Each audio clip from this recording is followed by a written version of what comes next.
So thanks for coming to this. This is your first talk. It's Unlocking Higher Ed Web Team Capabilities with AI, which is a mouthful of a title. I do have these links, these slides available at this bit.ly link, EvolveDrupal Unlock AI, and EvolveDrupal will also make this presentation available afterwards. There we go. So a little bit about myself. My name's Michael Miles. I'm the Director of Web Development at MIT Sloan, which is the School of Management at MIT. So my team and I were responsible for all the public-facing web properties of the school, which is mainly our Drupal website. We also have a WordPress multi-site. And I've been doing that for about 4 years. I've been working in the tech space for a lot longer than that. So what we're going to cover today, this is a shortened version of this talk, is talking about AI for web development in general and how it's beneficial. And I know there's other talks about how it can be harder to use, because there's worry about AI across the industry, across the world. We're going to talk about using AI as a teammate for higher ed web development teams and how it can help augment what teams can do, whether you work in higher ed or with higher ed teams. And in that context, I'll discuss 3 different roles AI can play on a higher ed web development team and how it can help augment what those teams already do. Now, I'm going to talk in relation to higher ed, but this works for any web development teams in any industry. And then some considerations and cautions when using AI and things to think about when you're looking to use AI tools in your work. There's just things that you want to be safe about. So let's talk about generative AI for web development. I'm sure everybody in this room has heard of generative AI, has played around with ChatGPT or some other tool. It's become very pervasive in the last 2 years.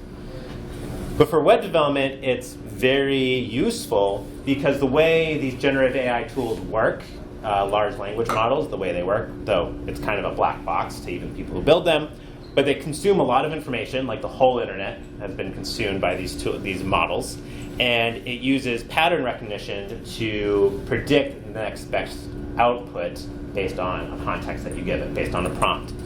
Now, web development in the code we use is full of patterns, right? Every coding language, every framework, every CMS, they follow patterns, and that's great for these tools to consume and understand because they work off patterns. So working with code and AI, it works the best with coding so far. This means if you can adapt AI tools into your web development workflow, it can free up the web developers on that higher ed team to focus on what really matters. Now, what matters in terms of a higher ed team is not necessarily that the team knows all the nitty-gritty details of how to write dependency injection for a service class in Drupal, or how to write promises in JavaScript.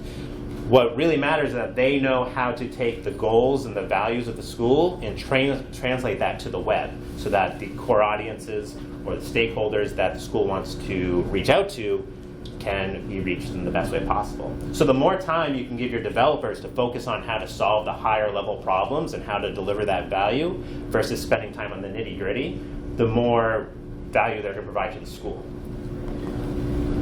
There's also a whole market of web development tools with AI available, and one of the things I love about this talk, I've given it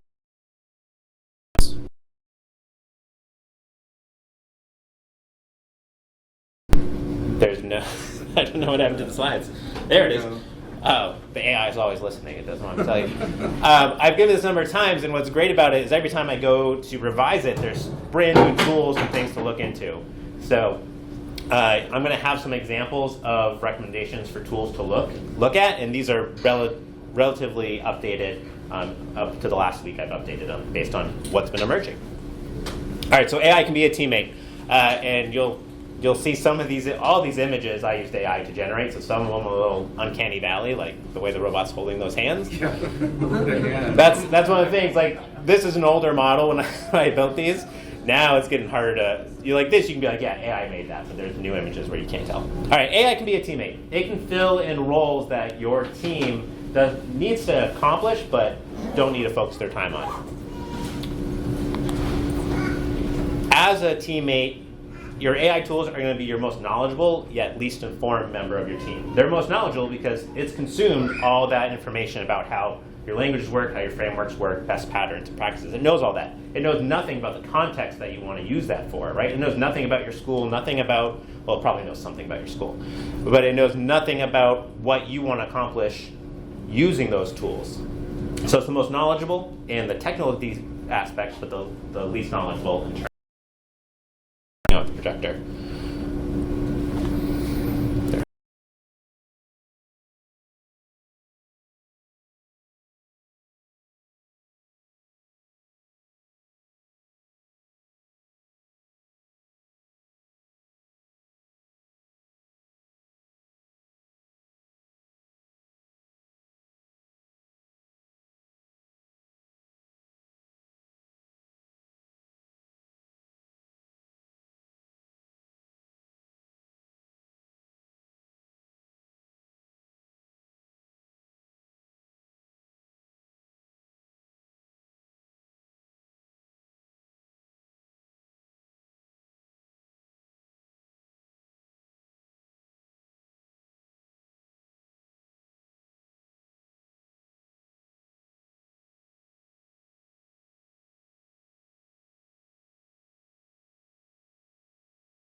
Fire? Mate, I don't know. Is it going to sleep? It's not going to sleep. It's still recording. All right, hopefully it doesn't blink out too much. So using AI as a teammate, having this deep technical knowledge, again, allows your team to focus on solving those higher level problems and not needing to spend a lot of their time on the nitty gritty repeatable tasks. Higher level teams are usually small. Budgets are usually small. So AI is perfect for taking on dev adjacent roles that are still important to accomplish, but take away your developers' time. Think about, even in context like building presentations to sort of stakeholders, you could use AI to help augment that. But I'm going to talk about some of these roles. One is AI could be a rubber duck. So if you're in the world of development, you've probably heard of rubber duck developing, which is if you're stuck on a coding problem and you can't solve it, instead of thinking through it in your head, you speak out loud to somebody, even if it's a rubber duck on your desk. And when I've given this talk before, I've thrown out rubber ducks to the crowd. Sorry, I didn't travel with rubber ducks today. But it's helpful because then as you're speaking through it, you start to understand the problem and get closer to a solution. AI is great as a rubber duck tool because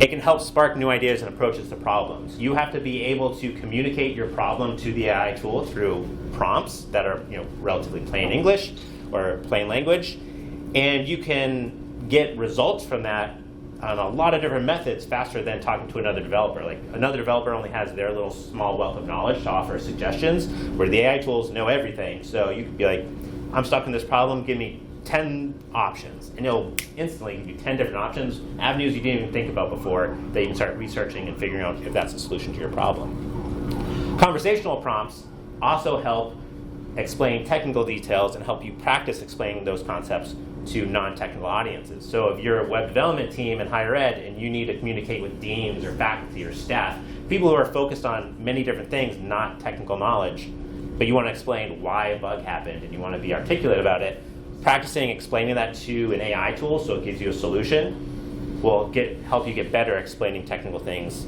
more plainly and succinctly. As well as if you work with higher ed web teams or with web teams and you're not as technically minded and you want to be able to explain things in a more technical way, you could do the reverse and ask the AI tool, hey, I want to ask our developers about this. What are the best terms to use? And it can help you develop a more technical response. Some tools for rubber ducking with AI, find.com is one I like. This offers code suggestions and even pair programming capabilities. So if you're a developer and you're stuck on a problem, you go find.com, you can turn on pair programming and it'll step through a piece of code with you and ask you prompts about, well, what's this doing? What are you trying to do here? And you have to be able to respond to it and they can offer suggestions. UWizard is a good rubber duck if you're trying to figure out web or mobile UI prototyping and say you don't have a UI developer on your team. You can give it prompts or even sketches, be like, this is what we want to accomplish. And it can help you build out UI prototypes to work through that a lot faster than it would take your team to do so. All right, AI can be a reviewer. Reviewing code, reviewing problems, reviewing solutions in development is a big part of the work we do. And so as a reviewer, AI can help flag common problems early and suggest improvements. So this could be in your code, depending on your IDE. AI could be working directly with you and making suggestions, say, hey, you can optimize this, do this better. Hey, this looks like this may be problematic. You could set up AI tools for pull requests or merge requests, so that can scan all your code and do more than just static analysis and be more in depth than another developer might be. Though I'd still say having developers look at other developers' code is still helpful. It can provide analysis and explanation of third-party code or legacy code. So who here is a developer? All right, almost the whole room. So I'm sure you've never come across legacy code that you have no idea what it's doing because everything is well commented and documented, right? If you come across that, or if you're working with a third-party plugin that isn't working right, or it's obfuscated code, you can plug that into these AI tools and have it explain to you what it's doing. So you can help you understand that code a lot faster, and then help you also, if it's legacy code that you control, to document it so that future developers can use it. AI as a reviewer can help you review complex error logs and offer insights to root causes. So in Drupal, if you ever come up with a Drupal error and it gives you that big stack trace, sometimes it's hard to figure out the root cause. But you could take that stack trace and give it to, say, Microsoft Copilot and be like, hey, explain to me what's going on here. It can give you a succinct answer to what it thinks is causing the problem and help direct you to where to look for a solution. Codiga is a good AI tool for this. It can perform static analysis and code reviews. It can plug in, I believe this one plugs into like GitHub or some of the other CI/CD tools or not CI/CD, Git tools. So it can do that on pull requests. Private GPT is one that can consume and prompt on local files. So if this is one where you don't want to put code out there to another service, you can set up private GPT locally, and you can feed it a whole code base and be like, I want to ask questions about this code base, and it'll use that as its data to then provide answers for. All right, AI can be a creator. It can help you build things. For example, it would have taken me a lot longer to come up with royalty-free images to use if I didn't use AI to help me generate these images. As a creator, AI can help you create development plans. So if you're working with a small team and you get a big ask, or you want to start a new initiative and you're not sure how to break it up, you can explain what you want to do and ask the AI to help you build out a development plan for that in smaller steps. So that way you can properly plan and break out larger projects and be able to work through them in a more succinct manner. It can suggest code and generate code documentation. This is the most common use case, I think, for AI right now, right? You can plug it into your IDE. You can use prompts to say, I want a function that does X, Y, and Z. It can, most of the time, get it really correct, especially now with like OpenAI's Strawberry, their new O1 model, which has like PhD level reasoning.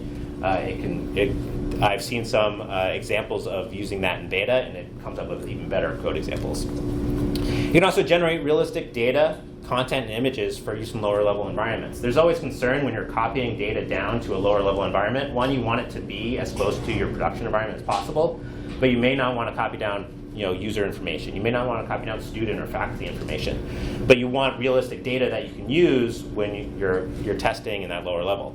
So you can use AI to generate fake users or fake information to generate content and images. Say you're working with article content, and you don't want to test it with lorem ipsum. You can ask AI to write you an article that who knows if factually it's correct, but at that point you don't care as a developer. You just want it to look like the correct structure that you can use to model.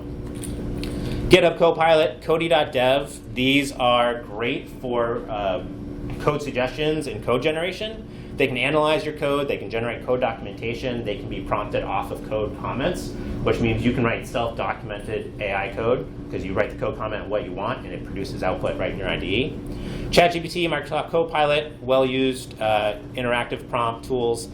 So they can be prompted to create fake content. You can even ask ChatGPT, write me an SQL data insert query to create 10 users with username, password, blah, blah, blah. And it can prompt that out for you, and you can just paste that in. I would do that only in a lower level environment. I would never paste in an SQL query from an AI tool into your production database. That would be bad.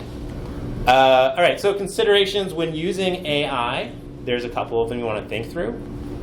Models only produce output that looks correct.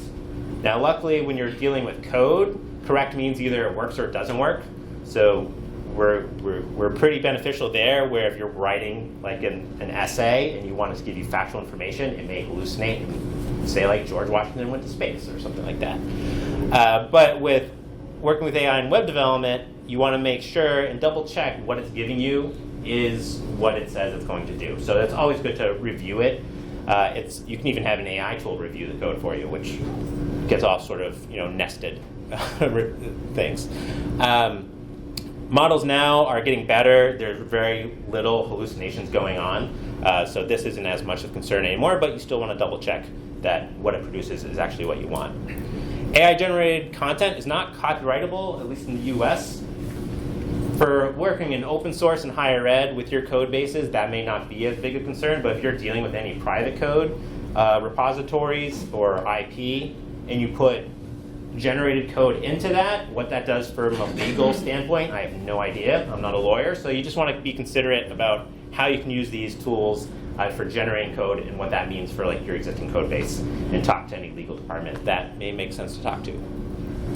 And depending on the tool you use, the data you provide could be used for further testing or training of that tool. So you want to double check with your school's regulations on how to use AI and what you can provide to it and what they don't want you to provide to those tools, and any user agreements you sign up for, any services, to think through, well, if I give them our school's database for our website, and that gets used for further training. Do we want that data to be used for further training or not? And there's usually now agreements where you can sign, like for Microsoft Copilot, your university can have a general license agreement that says your data won't be used for further training. So you just want to check that.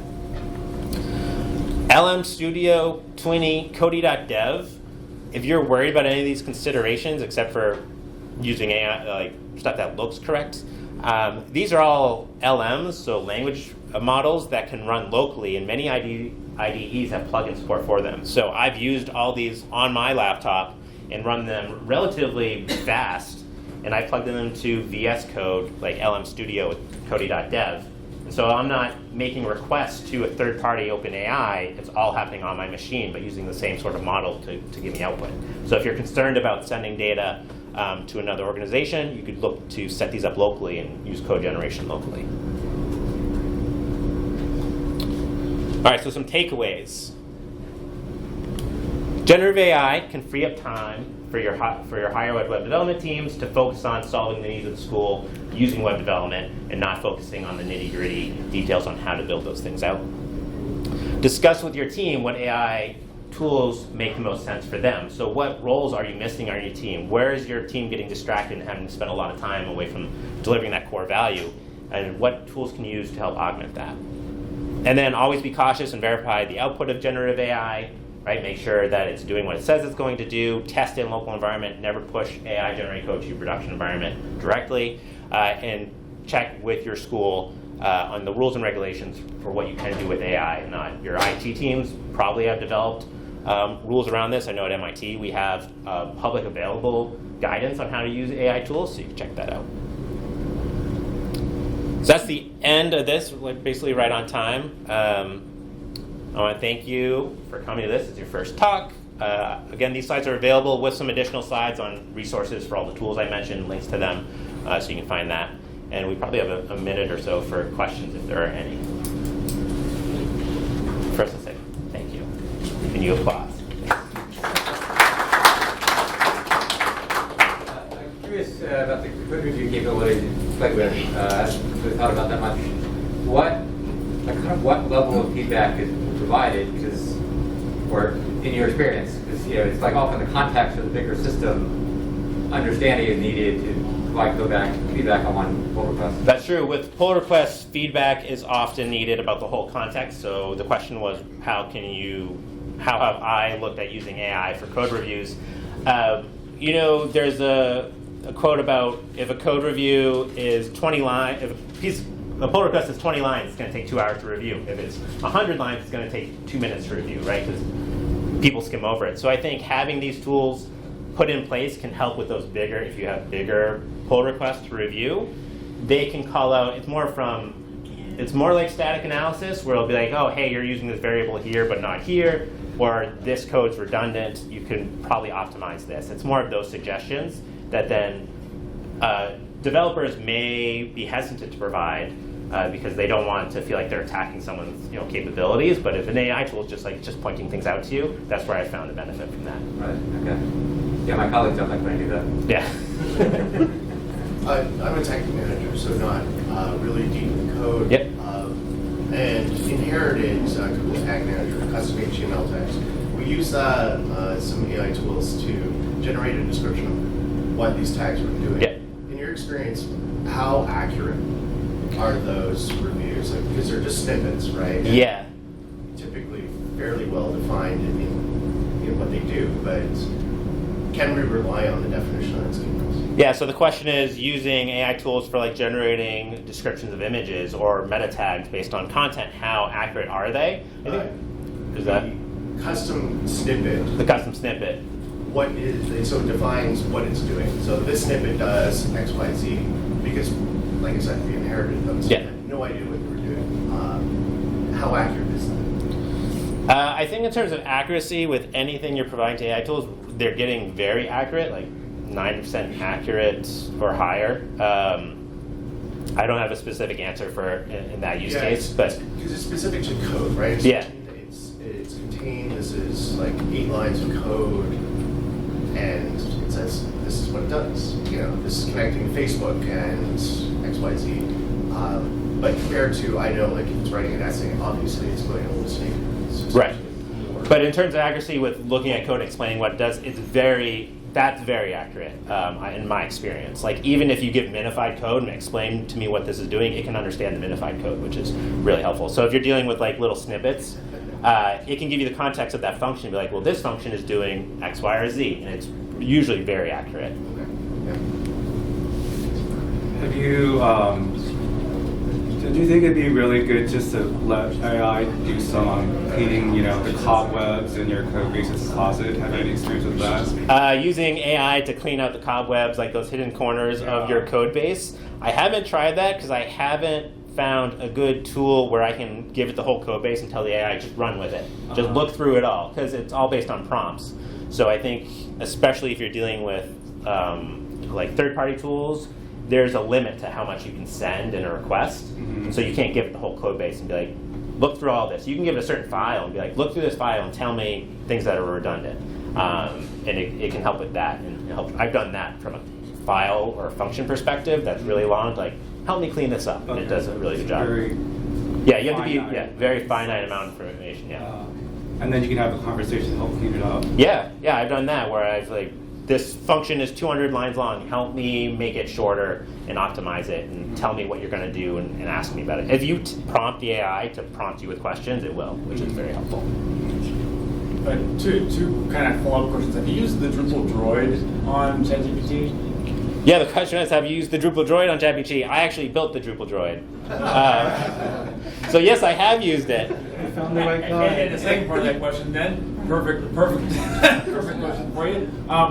How much success and how far along that process do you think we've gotten where it can, you say, hey, create a module that will yada yada, like, and then it is the nested whole folder structure, all that kind of stuff. Yeah, from that perspective, like if you're talking about using the Drupal droid, it will tell you like, here are the things you need to write. Like, here's the .module file, here's the info.yaml file, and it will produce that output. But it's not. If you use GitHub Copilot in your IDE, like VS Code, it will generate those for you and write that for you. It does a fairly good job. I haven't used it to write a whole module, but I have prompted it, like the Drupal droid, to be like, what do I need to write this module that does X, Y, and Z? And it usually does a pretty good job of scaffolding most of it for you, and then you can paste that in yourself. I think we're getting close to that, though, where we can say, like, I want a module that does this. But I think in terms of like Drupal or other frameworks, there's so much more outside of that module that you have to understand that it's not going to get everything right. But it can get you 80% of the way there, and you fill in the details, and that saves you a lot of time. So, thank you for bringing up the Drupal droid. You should check it out. It's free to use. You mentioned the limitations, not being able to give the full code base to. What if you run the LLM locally? Does that restriction still apply? Ask that one more time. So you mentioned there was a restriction on how much data you can give to the AI. If you're running it locally, can you give it your whole code base? So the question is, running a local version of a language model, do you still run restrictions with how much data you can give it in a prompt?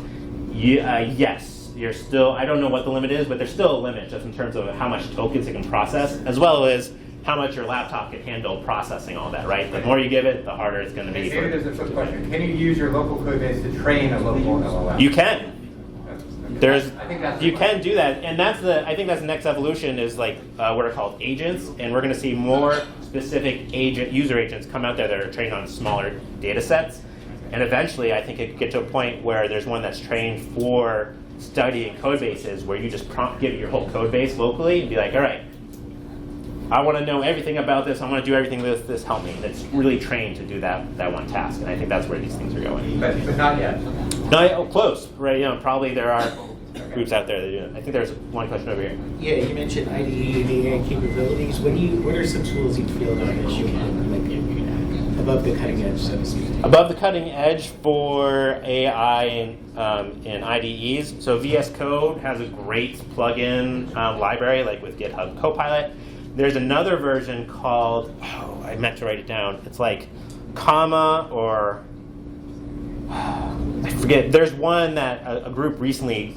VS Code is open source, and they took VS Code and they tweaked it so it's an in-browser AI-based editor, and so it's focused on being AI first and really integrated with AI tools. And it starts with a C, but I forget the name of it. But if you look it up, VS Code fork with AI.